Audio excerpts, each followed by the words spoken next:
The man who helped me never spoke, but the security footage showed me thanking him by name. I still don't know how I knew it. I don't remember deciding to stop. That's the part that bothers me most. I was driving a long stretch of highway just after midnight, exhausted, half dissociated, watching the road lines blur together. I remember the radio cutting out. I remember the smell of pine and wet asphalt through a cracked window. Then suddenly, my car was slowing, my turn signal clicking. Headlights sweeping across a gas station that felt like it had been waiting for me. The place was isolated, no nearby exits, no buildings, just forest pressed tight around a small island of light. The station looked old but maintained, the kind of place that should have closed years ago but somehow hadn't. I pulled up to a pump and shut the engine off. The silence afterward was immediate and crushing. No wind, no bugs. Even the forest felt muted, like it was holding its breath. I stepped out and noticed that there was no storefront, just pumps and a concrete utility building with a keypad door and a glowing sign, automated pay at pump ****. My card didn't work. The screen stayed dark, unresponsive. I tried again, still nothing. Then I felt it, that unmistakable sensation of being watched. I turned, expecting to see headlights or another traveler. Instead, there was a man standing less than 10 feet away. He wore a gas station uniform, old style, the fabric stiff and faded. His name tag caught the light, but I couldn't read it clearly. He stood too straight, shoulders squared, hands at his sides like he'd been posed there. I hadn't heard him approach. "Sorry," I said quickly, embarrassed. "Pump's not working." He didn't answer. He stepped closer, and as he did, the smell hit me, stale oil and something sour underneath, like a basement that hadn't been opened in years. He reached for the card in my hand. I hesitated, but something about his expression made me comply. His fingers brushed mine. They were cold in a way that didn't feel natural, like metal left outside overnight. He slid the card into the reader. The screen flickered to life instantly. I let out a shaky laugh. "Guess it likes you better than me." He smiled. It was slow and deliberate, like he had to remember how. His eyes stayed wide, unblinking, fixed directly on my face. As the pump started, the air on us felt heavier. My ears popped slightly, like a pressure change. The station lights dimmed just a fraction, buzzing lower, angrier. I tried to step back, but I realized he'd positioned himself between me and the open space of the lot. Not blocking me, just close enough that I was aware of him. "You work here alone?" I asked. "Nothing." The numbers on the pump climbed faster than they should have. I glanced down, then back up at him. His smile hadn't moved. His chest wasn't rising. That's when I noticed his reflection. In the chrome panel of the pump, I could see myself clearly, but where he stood, there was only empty space. My stomach dropped. I looked directly at him again, heart hammering. "Hey," his lips parted slightly. For a moment, I thought he was about to speak. Instead, he leaned in just enough that I could hear a sound coming from his throat, a faint, wet clicking noise, like someone trying to breathe through fluid. The pump shut off hard with a loud ****clonk***. Lights flickered violently. When they steadied, he was gone. Not walking away, not behind me. Gone. I didn't look for him. I didn't check the building. I jumped into my car and locked the doors so fast my hands ached. As I pulled out, my headlights swept across the pumps one last time. Every pump display read ****, thank you. My name ****. I didn't tell anyone about it for weeks. I almost convinced myself it was exhaustion until the police called me.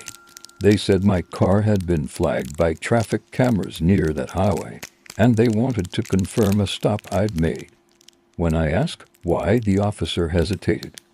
"That station isn't supposed to log assisted transactions," he said. I told him someone had helped me.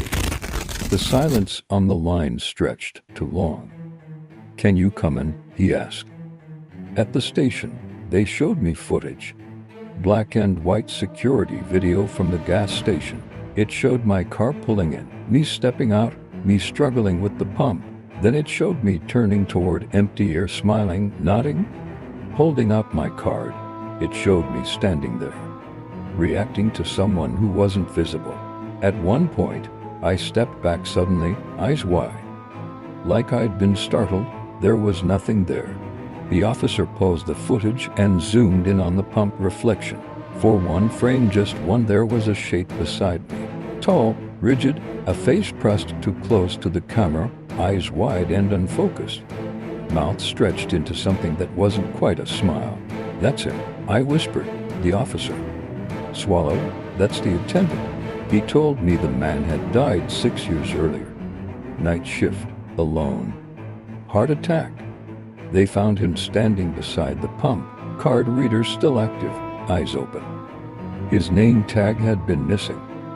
I asked why the footage still existed if the station was automated.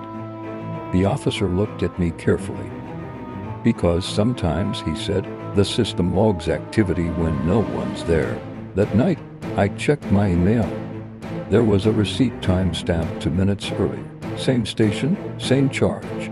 At the bottom was a message I hadn't seen before. Asterisk, asterisk, next time. Don't leave me standing here. Asterisk, asterisk, I don't drive at night anymore. And when I close my eyes, I still see him, waiting beside the pump, unblinking, watching the road for headlights that slow down.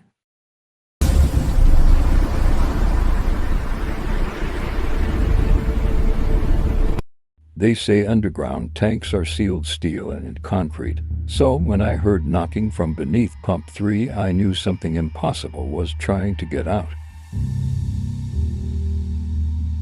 I was driving through the mountains just after midnight, coming back from a job that ran longer than it should have. My phone had lost service miles ago, and the road had narrowed into a ribbon of cracked asphalt cutting through black trees and fog. Wasn't worried until the fuel light came on. At first I thought it was a glitch. I'd filled up earlier that day, but the needle kept dropping, and within minutes, the engine started to sputter.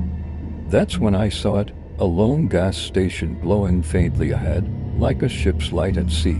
It was old, the kind of place with buzzing fluorescent lights, sun-faded signs, and pumps that looked like they'd been installed decades ago. No other cars, no buildings nearby, just forest, mountains, and silence. I pulled in, relieved, and shut off the engine. As I stepped out, the cold hit me hard, sharp, and damp, like the air before snow. That's when I noticed the sign taped to one of the pumps. Asterisk, asterisk, out of order, do not use asterisk, asterisk, pump 3. The other 2 pumps looked fine, but as I walked closer, the station door creaked open. An older man stood behind the counter inside. He didn't smile.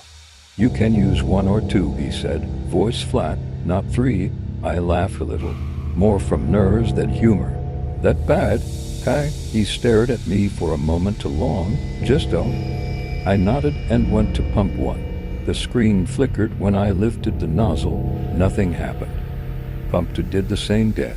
I looked back toward the building. The man had stepped outside now, his hands buried in his jacket pockets. "They don't work," I said. He sighed, like he'd been expecting this. "Then you should keep driving." "I can't," I said. "I'm almost empty." Another long pause. Glanced toward pump 3, then back at me.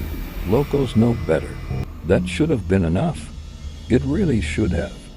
But exhaustion and panic have a way of drowning out common sense. "I'll risk it," I said. His face tightened. "Don't." I didn't argue. I just walked over. Pump 3 looked normal enough, same rust, same cracked hose. But when I grabbed the handle, a shiver ran through me like touching ice with bare skin. I told myself it was just the cold. The pump started immediately. No flicker, no delay. As fuel began to flow, I noticed how quiet everything had become. No wind, no insects. Even the hum of the station lights seemed muted, like someone had turned the volume down on the world. That's when I heard it. A dull, hollow thud. I froze, the nozzle still in my hand. At first I thought it was my car settling. Then it happened again. Thud.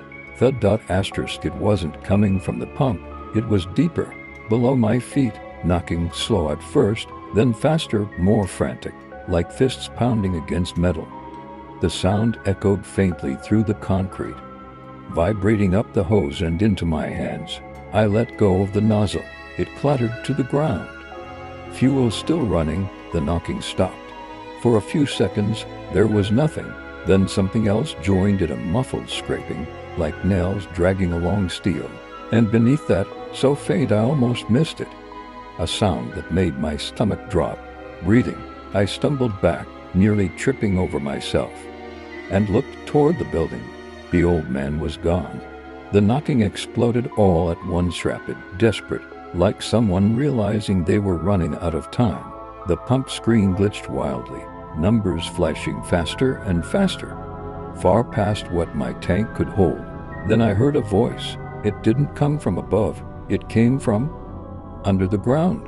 Please, it whispered, not echoing, not distorted, clear enough to understand. I backed away until my shoulders hit my car. My heart was pounding so hard, I felt lightheaded.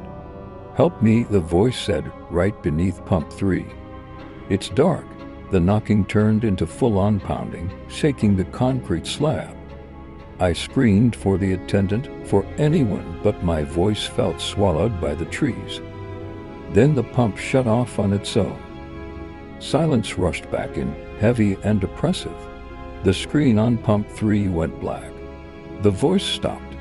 The ground went still. For a long moment, nothing happened. Then the station lights flickered and went out. I didn't think. I jumped into my car and turned the key, half expecting the engine to be dead. It roared to life immediately.